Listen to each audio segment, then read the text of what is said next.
Hello everyone, welcome to the Light World Podcast, and I'm your host, LT World, and on this channel we talk about the things people don't like to talk about. We talk about politics, we talk about religion, and we talk about ideologies. If that sounds like something you're into, join us as we take a look at the things that drive culture.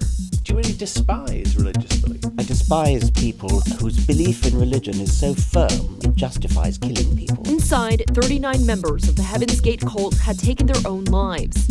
Once in a while I get people that really claim they don't believe in evolution. And my response generally is, why not? We can't even begin to describe a living creature in anything resembling precise terms. Where do the laws of physics come from? It's a question that doesn't work for me on multiple levels of analysis. Does God exist? Who is God? That's a question we're going to be trying to clarify today on this episode. It's a question that has been asked for thousands of years, as we kind of already established in the introductory episode to this season, but we haven't clarified our terms. We just talked about kind of a general idea of why the question of who God is important, or does God exist, if that's an important question, and why it's an important question.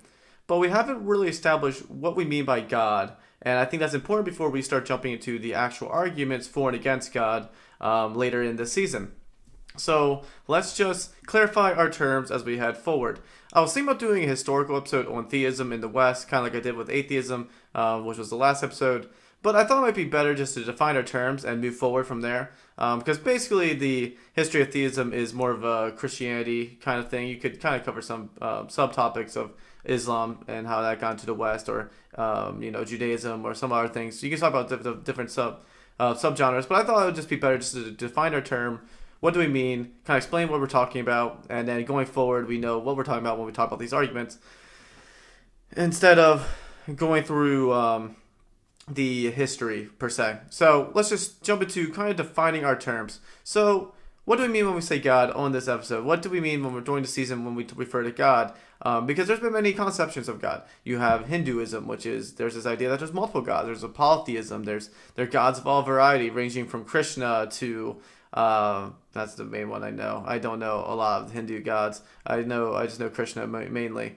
But you also have the other religions like Buddhism, where some people believe that there's just a spiritual realm, or you have people who believe in Islam, who Allah would be the God that they worship. You would have people with Judaism who worship Yahweh, people in Christianity who believe in the Trinity, or you just have a wide variety of different claims of who God is and what qualities he has, what characteristics he has, and so forth. We're going to be dealing more with what we might call a traditional Western version of God when we talk about God on this episode. So for the intended purposes of this podcast, we're going to be talking about a God who kind of fits within the category of a traditional Western monotheistic religion. We're going to be basing it mostly on kind of like the Christians' version of God, and just sort of we're focusing on that sort of monotheistic type of God, which is similar, although different in some important ways, to Islam and Judaism, which is also two other major monotheistic religions in the world. But we're going to be focusing kind of on a monotheistic, traditional Western Christian version of God and who he is. And that's going to be the type of God we're focusing on, because it'll be kind of hard to talk about all the different versions and all different ideas of who God is. We're going to kind of try to focus on one major one that covers most of the people in the world, or most people in America. So we're going to define our terms here. So who is God? What are the characteristics that make up God? And I have 5 main ones that we're going to be covering in this episode today.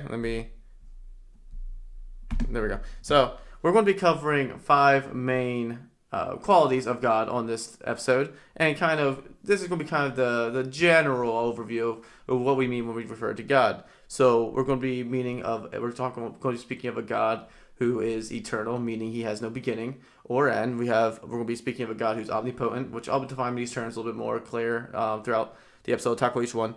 We're going to be talking about a God who's omnipresent, omniscient, and also a God that's personal and benevolent, and has kind of these qualities that allows it to have some sort of relational or some sort of personal relationship with the world or with humanity in some sort of way or fashion. So let's just talk about the first one. God is eternal. What does that mean? Well, this means that God has always existed. It would mean that God has always been around. He doesn't have a beginning. God wasn't created. He is outside of space and time. He's outside of this universe. He isn't material. He isn't made of material stuff. He's spiritual in his manner, in his existence. That's what he's composed of, and he just exists outside of our universe. He isn't confined within our laws of physics. He isn't confined within time and all that. He is eternal, completely outside of our universe, and has always existed, and is without creation. And so that is what we mean when we refer to God as being eternal, or being otherworldly, or whatever you want to say. We also will be referring to God in the sense of he's omnipotent, which omnipotent means he is all-powerful. Now, all-powerful does not necessarily mean that he can do anything that we can throw our words together to mean. And so what I mean by that, God isn't going to be able to do something that's outside of some sort of logical realm, or outside of some sort of he's not able to do things that are logically impossible. So for instance, the common thing when someone says, well, God's omnipotent, can he make a rock that he can't lift? Haha. If God can't do that, then he is not omnipotent, and if God does do that, he's no longer omnipotent, and so forth and so on. Well, his character is being the most powerful being in all of existence. So therefore, no, he could not create a rock that he cannot lift. But that's also because it's logically impossible, because he is the most powerful being in all of the universe. So when we talk about omnipotent, we're talking about the most powerful being within the universe. And so it doesn't make sense, logically speaking. And another example that may be less theological in nature is to mean when we say God's omnipotent is he can't create a square circle. A square circle is just a non-thing because it doesn't make any sense. It's a non-categorical. And so therefore, since a square circle doesn't exist and cannot exist because in essence there are two completely opposite things, God would not be able to create that because it just isn't a thing that even could exist. So God is the most powerful being in the universe who has all control and power over things within known existence and could exist, and so forth. So when we talk about omnipotent, that's sort of what we're talking about. We're not talking about this sort of broad idea of like anything you can think of, God can do it. More of like he's the most powerful being within the known universe and can have control and ultimate power over all things that are possible. So that's what we mean when we talk about omnipotent.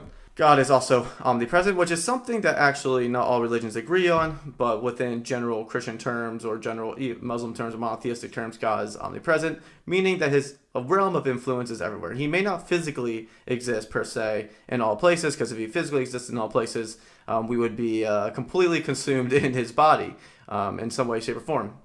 But God is his ability of interaction with the world, his ability to influence, his ability to have power over is omnipresent. He is at all places at all times, and if you would therefore pray to him, call upon him, or whatever, he could hear you. He could have any influence. If you wanted to do a miracle or something, any place he could. He can always intervene. He's omnipresent. His realm of influence is everywhere. This is also debated among Christians. Is also debated among Muslims and stuff, depending on your belief of whether or not God is present in hell, or if hell is just the absence of God, and so forth and so on. But for the purposes of this podcast, we're going to be dealing more with just the idea that God is omnipresent within at least the known universe. Hell is just sort of a fringe topic, and it's not really relevant to what we're going to be discussing on this podcast anyway. So therefore, God is all present in all places and has all influence in there. The next quality that we mean when we refer to God is omniscient, meaning he's all-knowing. He has all knowledge. So therefore, there's nothing that God does not know. There's nothing that God cannot see. He's eternal, therefore he knows the future, the past, the present. He has all knowledge. He knows all things. And therefore, there's nothing that really is surprising to him. There's nothing that confuses him. He is the most intelligent and the most knowledgeable being in all the known universe. And he is, therefore, superior in knowledge and intellect, so forth. So God cannot be deceived. He cannot be confused. He cannot be forgetful. He is omniscient. So that's what we mean when we talk about God as being omniscient. And then finally, we also mentioned that God is personal and benevolent. So benevolent would mean that God is all good. He is the pinnacle of morality. His character is the most exemplary. He is the character that we ought to strive for. Whether or not we do strive for that character or strive to be like God in a moral sense is debatable. actually, I mean, most religions will acknowledge that we don't strive or don't live up to that standard, but God is the standard. He's the standard of what a perfect character would look like. So he is benevolent. He is the perfect moral standard as far as character goes and as far as who he is. And also, as far as God being personal means he has some sort of investment into this world. So we're not talking about a general theism or deism where God created the world or created the universe and then he said, all right, no more, hands-off approach sort of thing. No, we're going to be discussing about a God who is involved in the world, who has some sort of personal interest in the world, who imposes some sort of morality upon the world. We're going to be talking about a God who is personally involved and has personal relationship with humanity and is invested in the world and its future and its well-being. So God is personal and benevolent, and these characteristics, again, I'm pulling from a general idea of how God's understood within most monotheistic religions, Christianity being the major one I'm pulling from because if you look at Western history, Christianity was the religion that had the most influence on Western tradition and our Western society. So therefore, we're going to be using that type of monotheistic God the most, although Islam would agree with many of these tenets that I just proposed of God's quality, as well as Judaism, and at least certain sects of Judaism would agree with some of those tenets as well. So those are kind of those are the characteristics that we're going to be using to define God, and that's kind of what we're talking about when we're talking about God in the first place. So that is who God is.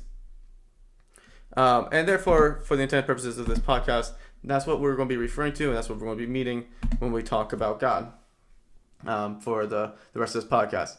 This was a shorter episode. This was a real quick episode. I didn't spend too much time pulling out the clips from other people or anything like that. I just wanted to define my terms. I wanted to establish a basic ground for what we're going to be talking about in the future so we can move forward. So this is a quick episode, a little short piece for you guys to enjoy and just to understand what we're going to be talking about now.